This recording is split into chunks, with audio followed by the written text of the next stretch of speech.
Good morning, Twin Cities. Welcome to your Sunday and welcome to Reckoning with Real Estate, a show about the American dream and building a better real estate company. My name is Paige. I'm with the Real Estate Collaborative. I'm joined with Megan, who's also with REC. Hi, Megan. Hi, Paige. Hi, Megan. And also we have Leora, who is joining us online from sunny California, or maybe rainy California. I'm not sure, but from California nonetheless, where it's probably warmer than it is here. But the last episode, we talked about, Megan's going to take this part. Yes, we did kind of a overview of housing, of what NIMBY means, not in my backyard, YIMBY, yes, in my backyard. And that's why Leora is here. She is with YIMBY Action National in California, where she's joining us from. But so we thought maybe this time we could go deeper into, you know, if you're out there listening and you're thinking, I want to advocate for more housing. I see, you know, certainly folks on the streets who need a place to live. What can I do? So maybe, Leora, do you want to kind of introduce yourself one more time in case people missed last week, and then give a quick little note about your work with YIMBY? Sure. Hi, everyone. Leora Tanwako-Ross. I'm the California director of YIMBY Action. And that means I organize. It means I'm basically a camp counselor and a cheerleader. And it's a great fun. And if you want to advocate for housing in your town, the first thing you should do is to go to yimbyaction.org, and you should join as a member. You can pay or not. We do have free volunteer options, but the reason why you should do that is because once you do that, you get into our Slack, which is a very exciting place, and it's a place where you can ask people questions, and they can range from like, why is there a big hole in the middle of my downtown with, you know, a half-constructed building that hasn't been touched in 10 years, to, you know, I have a meeting with a planner in my town. What should I ask them? So that's kind of one route. The other route, which if you're kind of a renegade and not a joiner, you should go to your city's website and like click around and see if I'm sure there's meetings that are happening. Read those agendas, maybe go to them. I have to warn you, they're very boring and wonky, but that is where your city is made. In those really boring technical meetings, people are making decisions that impact you and your rent in your town. So, you know, go to meetings, see who else is there, talk to those people, talk to the people who work for your city, try to meet with them. And that's how I started. Yeah, no, that's great. And, you know, people can also do things like write letters and emails and do things that are maybe a little easier than going to a meeting, correct? Correct, yeah. Right. The meetings are, you know, I'm thinking, you know, 3:30 downtown St. Paul for city council meetings are hard for a lot of folks to get to. Yeah. Or, you know, at night, you know, the planning commission meetings at 6 or 7. Well, that is difficult. But one easy step for especially people listening in the Twin Cities is you can go to Twin Cities YIMBY and join our list and get involved. We are always sending out information on, you know, different planning commission or our city council meetings where they might be voting on any sort of building project that would increase housing in the Twin Cities, which we all know we desperately need here. So that's another way to get involved. And if you can't go, what's really great about YIMBY Action that we know from being involved in the Twin Cities YIMBY, again, yes, in my backyard, is that we try to make it easy for folks. So if you can't be at the meeting, then we say, here is an email. The verbiage is here for you. You can honestly copy and paste this and send it out. Or if you want to add a little bit of your own information, you can too. But that makes a difference. And I think that, and Leora, you can speak to this as well. I think people think, I don't know, does a phone call or does an email? But when you talk to city council members, mayors, people involved in politics in your city or state, we hear all the time, we need to hear from you. And when you reach out, it does make a difference. Oh, yeah, totally. And if you're talking locally, I mean, there are some towns, especially here, where like the decisions are decided by 12 or 15 votes. Like that means that you as a person, especially if you are friendly and you know other people in town, you can have a lot of power, literally just by yourself. Yep. And it's very cool to go to a meeting. Like if you start talking to start sending emails, start writing letters, like people will come up to you in City Hall. They'll press business cards into your hand. I swear this will happen. And they'll be like, oh, can you please call me? Like, I really want to talk to you. And you're like, okay, yeah, nice to meet you. It's a very empowering experience to be taken seriously, which you should be as a constituent of your town. It's very different than, lobbying in DC or even at the state level. Local politics is incredibly empowering. Yeah, there's when I was doing a little research on Leora and kind of her background and watching videos and stuff, I obviously went down a rabbit hole. I hope you didn't find those college pictures on Facebook. No, I didn't, but I did find your Substack, which I have to say, Megan, you should go look at it. I'll send it to you. It's pretty great. I mean, it's not about, maybe parts of it are about housing, but it's like little short vignettes from your life, which are pretty sweet. And you're a very good writer. My favorite one was, okay, I'm not going to go. When you're at the wedding and you gave the speech about death, that like spoke to me. I'm like, well, that makes sense. Thanks for saying that. That's my most read post. Is it really? Turns out people like to read about death. Yes. I don't think we talk about death and dying enough in this country at all. I think, so I appreciate it that you just put it out there at a celebration of a marriage. Thought that was awesome. But then I saw somebody else's Substack, and I'm not going to remember who this is, but it's about activism, and I really liked it. And maybe wait, Leora, I think this is yours. You can tell me if it's yours or not.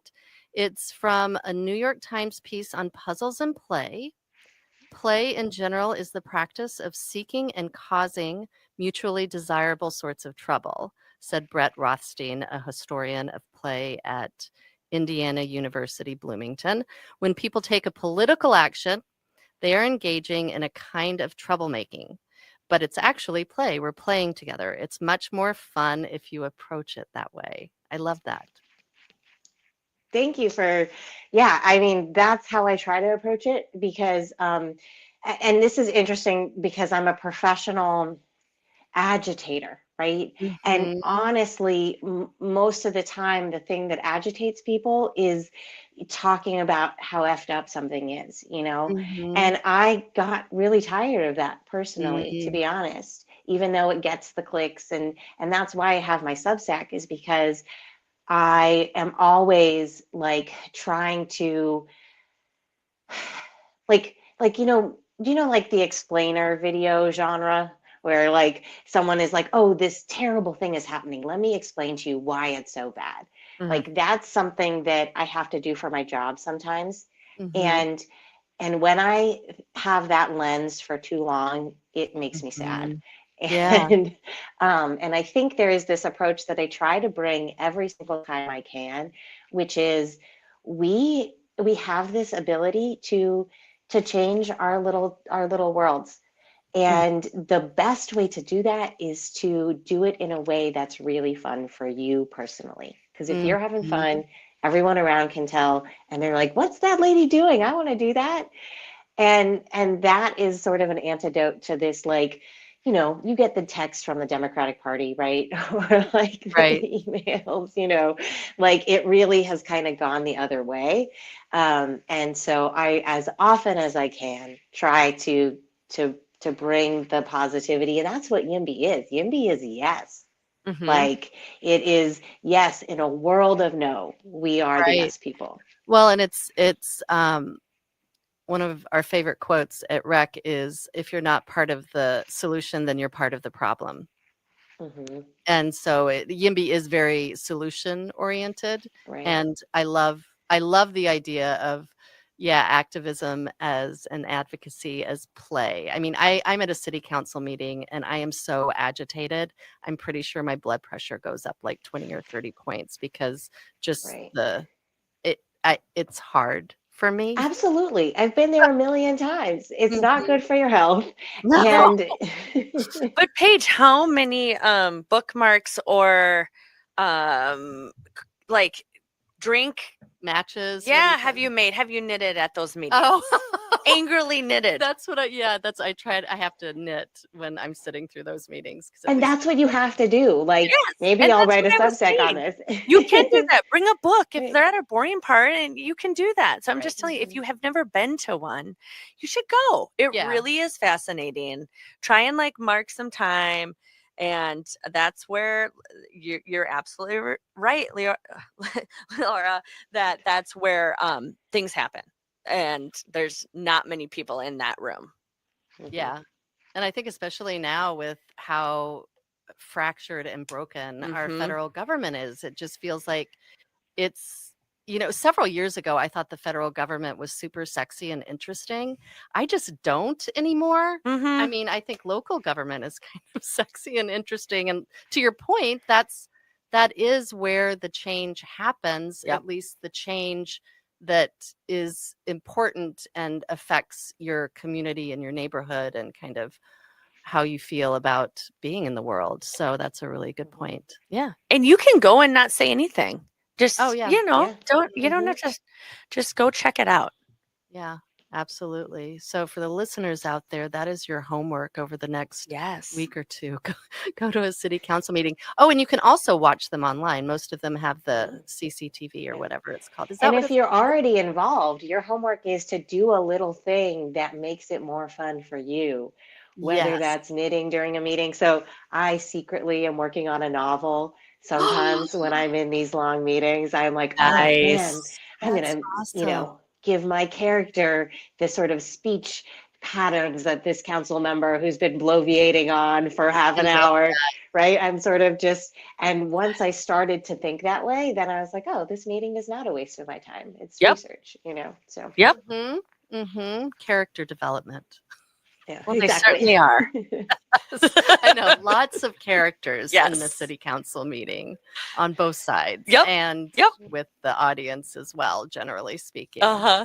So, okay, well, I think we're going to head into break, and we are reckoning with real estate, and we are going to talk to Leora a little bit more in a couple minutes. So we'll see you on the other side. Bringing down the blade, every swing you take, mine often. Welcome back to Reckoning with Real Estate, a show about the American dream and building a better real estate company. This is the second half of the show, and we're talking to Leora Tanwatko Ross with YIMBY Action, based out of California, although they have chapters all over the country, including one in the Twin Cities. And we're going to talk a little bit about zoning, everyone's favorite subject. And Leora, during the break, you had a fun fact about zoning. So why don't you share that with our listeners? One of Obama's speechwriters basically kept deleting the word zoning from his speeches because he wanted to talk about it. Obama is a huge fan of more housing, Yeah. and he knows how important it is for Yeah. cities and Americans. But it's wonky and it's not sexy. And Right. so he doesn't Right. say it in his speeches. Zoning, zoning, zoning, zoning. We'll just say it a lot for the next like 13 minutes. What was I going to say about, zoning? And Well, I was going to say we have one of YIMBY Actions that you have wonderful swag that Yes. and listeners can go on to, is it yimbyaction.com, I think? Is that the website? Yeah, it's .org. Yeah. And there's some pretty funny stuff on there, but also some great items that you can purchase. And one of them, and one of my favorites, is a t-shirt that says legalize housing. That's a great conversation starter for folks when you're wearing that out and about, right? It is. Yeah, I have people stop me all the time and ask me about it. And they're very good quality too, and they're cotton, and yeah, it's lovely. I think you can go to Zazzle.com too. Don't you have a lot of your stuff on Zazzle? So Yes. if anybody's looking for some YIMBY swag, those are the two places you can go. So legalized housing ties right into the idea of zoning. So Leora, would you take a few minutes and explain to our listeners what zoning is? Zoning is the rules for what is allowed on a particular piece of land. And that includes the uses. So is a school allowed here, or commercial, or a hotel, or housing? And then it can get all the way down to the nitty-gritty details of how many parking stalls need to be here for every unit. How tall can this be? How dense can it be? How much of the surface area of the site can be covered by a building? It can get really nerdy really fast. Yeah, and along those lines, what does restrictive zoning mean? It means when you have a piece of land, you can say only one residential unit is allowed to be built on this piece of land. And Yeah, regardless of like if there's space, or or like what the owner of the property wants to do with it. right, so as an example, like in our metro area, like in the suburbs, it's often you can have one residential property per, like, well, let me say it a different way, 4 residential properties per acre, which then means pretty large lot sizes, which then means they're more expensive, and the infrastructure, the sewer and water, is more expensive. Everything just becomes more expensive, which means certain people, the lower end of the economic spectrum, won't be able to afford to live there, which back in the 50s and 60s was kind of the point. Right. To keep people out. And I guess that's more exclusionary zoning. Well, and we were talking in the last episode last week, and then this week, oftentimes you think of building housing, and folks are talking about people on the street and trying to house unhoused folks. But like that example that you just gave is a perfect example of, we're talking about right now, given, if you have an average job and you're living in, really, I mean, thinking about any city in Minnesota, housing, the affordability of homes for anyone is really hard right now. And I know we don't have the prices that California has, Leora, but they're very high compared to where we were at 5 years ago. And it's really hard for people to afford homes. And so when we're talking about zoning and we're talking about getting people into homes, we're talking about getting everyone into homes. I think the last couple episodes we've talked about like the extremes, but we're seeing in our industry too, in real estate, that it's really difficult for folks who purchase their starter home to be able to afford that next level home. Their family's growing, they're outgrowing their homes. And yes, we know that back in the day, people had multiple children and living in a tiny home. But if your choice is to want to go to that next level home, that is unaffordable for certainly many of my friends. And they're still in their starter homes. Yeah. It's a different world out there for home buyers. And yeah, I mean, something that is really striking for me, like when I was learning about all this stuff, right? I was observing how stable my own family was because of my grandmother's purchase of her home, right? And I was like, well, why wouldn't? Yeah, I was reading about these multi-generational houses, right? Usually, sometimes Latino or other I don't know, but people who are like, they have one home and they have a lot of people living there. they have scraped together enough money to buy a plot of land. Why wouldn't they try to build separate spaces for themselves? And the answer is because of zoning. That's Yep. illegal. Yeah. You can't do that. Yes. And it's only recently in, in California and Minnesota where you're like, oh, you can have an ADU, you can have a JADU. Right. And what that means is that you can have your own space even if you can't afford to buy your own home. That's all that Yeah. it means, and this forced crowding. It really is like it's sort of mandated crowding. Mhm. And it's something, as I mentioned in the last episode, I lived with my parents. Right now, I actually live on a YIMBY compound.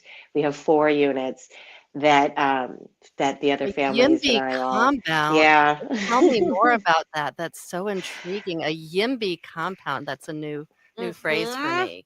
Yeah, we have the main house and we divided it into 3 units. And then we built an ADU. And Wow. so I love there are that. 4 families on the property. And the way that it works is that we all signed a contract that says all the kids who are growing up on the property, so my 2 kids, my sister's kids, they will inherit the property and it will be divided up amongst them so Mhm. that as we make improvements, we know that we are going to see the value of them Wow. without, and we don't really have, I mean, I think the issue here, right, is we don't really have a mechanism for selling our piece of it if we wanted to. Yep. Right. Right. Yep. So you're kind of stuck with each other, is what you're saying. We are blissfully stuck with each other, but we have a separate system, right? Yes. Yeah. Yep. We like pour all of our love and money into this parcel and then our kids will get it. That's So awesome. that's We're how we figured it out. seeing, and I'm guessing you're seeing it in the Bay Area, and I know other markets are probably seeing it too, where unrelated families are going in, and we work a lot in St. Paul, and there are a lot of big houses like turn of the century mansions.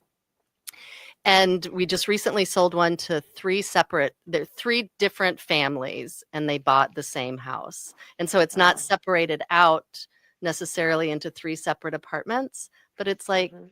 Yeah. 6,000 square feet. I think it's large. It's really large, but they, it's basically co-housing to Right. make the Well, housing and more that's affordable. something I want to tell people who block things that are not single family homes in their neighborhood, right? It's Right. like you have this vision of single family homes, but people are creative. Yeah. We're gonna figure it out. And so what you think you want to be a single family home may not be because Right. we are communal creatures and we need housing to survive. So, Yep. so we should have options that are real options and not just like, oh, I can live in this wing of the house, or this area, right? Right. It's Yep. yeah, Yeah, I mean, I think, yeah, people, to your point, are just getting more creative in their housing solutions, kind of out of necessity, but there are probably some absolutely, yeah. really good consequences that come out of that. Well, and like we were talking before, we need to advocate for zoning changes, Yeah, but that is going to take time. So in the meantime, you do need to get creative. And we were talking about, you had an example of getting very Yeah. creative around the Yeah. world. yeah, you were going to talk about the Japanese model for zoning, I think. Yeah, so you asked me to explain zoning like 5 minutes ago, and I did it in a very American way, right? I Okay. was like, there are these separate things. This came through in the 1970s. I learned this in my urban design background, right? It's like you need to separate the uses. And Mhm. that is Right. not how Japanese does it at all. They are kind of different uses are ranked according to level of nuisance. So Mhm. residential houses are the lowest level of nuisance, and they can be anywhere. It's like a city, or sorry, a countrywide overlay of residential zoning Wow. because Okay. yeah. And then the higher in nuisance that the zoning is, so industrial uses are Yeah. the most nuisance, right? And so they are only allowed in specific areas. But the low nuisance zones are everywhere. Oh, Isn't that wild? That is Yes. fascinating, and you did a very good job explaining it. So I'm wondering, so would you say that the Japanese model of zoning has less regulations than our zoning, or I don't know enough about it to yeah. say, but just the concepts of, sort of looking at the uses in that way makes a lot of sense to me. Mm-hmm. And it is more flexible and allows people to build better cities, I think, given the Yeah. Japanese cities, than our way of looking at things I in mean, it America. sounds to me like then it lets the private market decide, like, kind of where the housing is. Yeah, where do people want to live? Yeah. Mhm. It, yeah. Yeah, that's fascinating. Well, I think at some point we'll do a show about the different models of zoning and housing throughout the world, Mhm. because people do it differently. Europe does it differently than the Yeah, United I States. mean, the other key part of Japanese zoning is that it's all done at the federal level. Which And will never happen here, probably. But on that note, we're going to wrap it up. Thank you, Leora, so much for joining us today, and we hope you join us again. And everyone else who's listening, we will see you next week.